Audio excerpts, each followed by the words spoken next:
The last 2 years, baada ya kazi ngumu,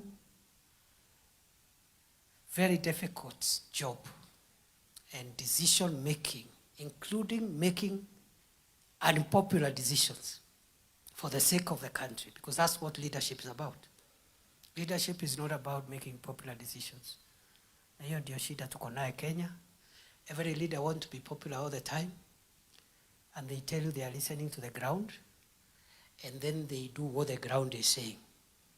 If your work as a leader, as an MCA, MP, governor, or as a deputy president, or any other leader, if your work is to listen to what people are saying, and you do what they are doing, you have no business calling yourself a leader. Please. You have no business.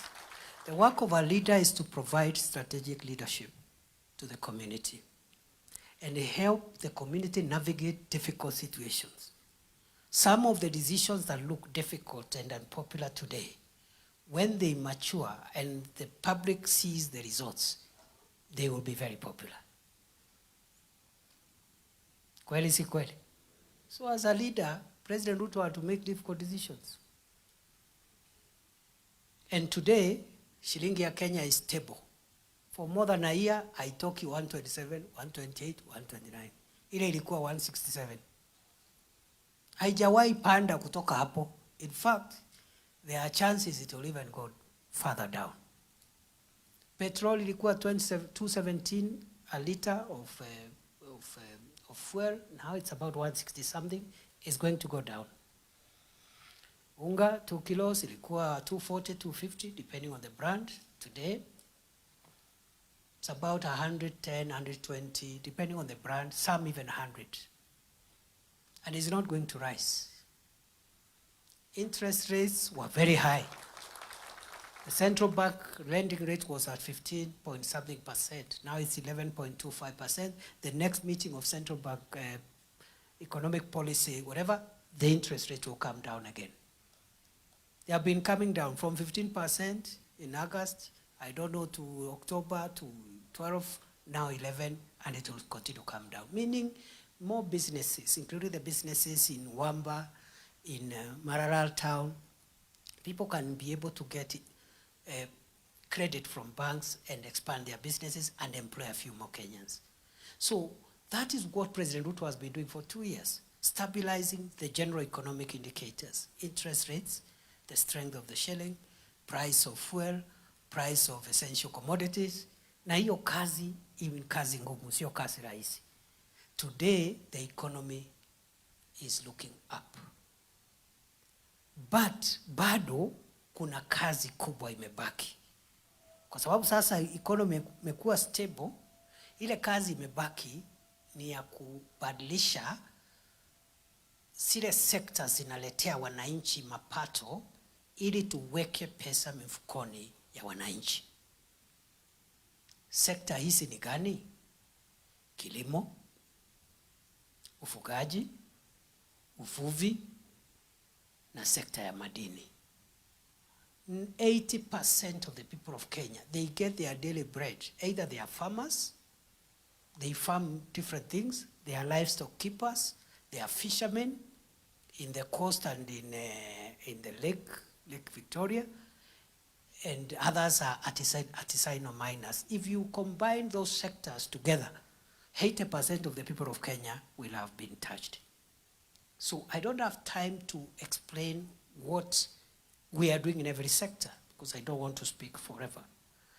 But I want to promise you that going forward, the journey of transforming agriculture, livestock, fisheries, mining, and all the sectors where the majority of the people of Kenya derive their income from, the journey of creating more jobs and therefore bringing more income to households, that journey is on course. It is going to take shorter and is now easier because we are not spending resources to stabilize the general economy. That work is already done.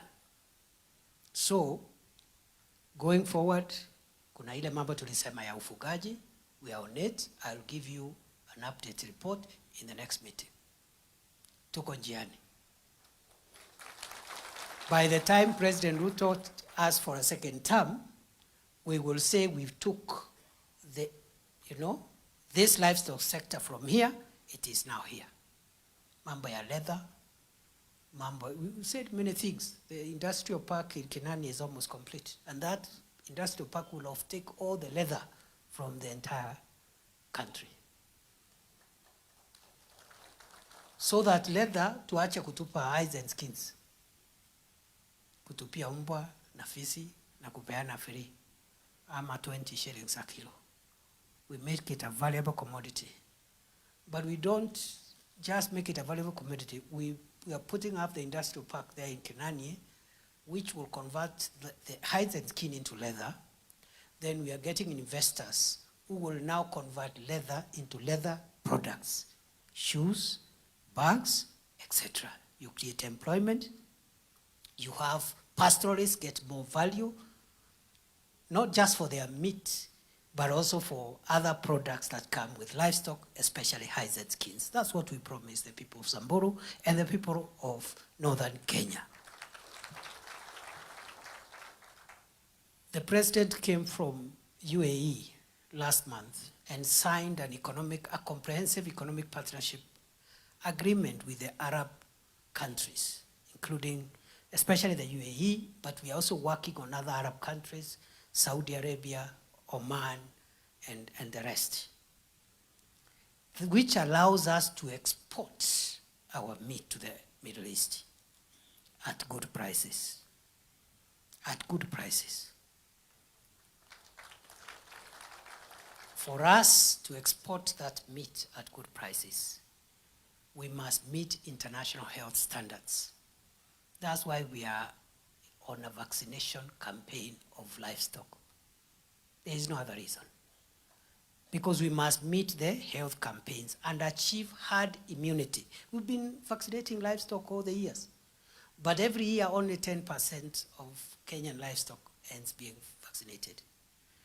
World trade standards, health standards, they are called sanitary and phytosanitary standards, demand for a herd of cattle. Like Kenya now has 22 million cattle.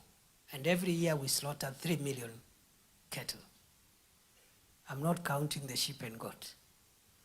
Now for a herd to have immunity, to meet global market standards, over 80% of that livestock must be vaccinated. Just like the vaccination of human beings. Kutaka kuangamiza magonjwa ya polio, ya nini, over 80% of the people must have that vaccination. Then you get what we call group or herd immunity. Hata mmoja akigojeka hapo, it doesn't spread na effects inakuwa chini. So those are the interventions we are making.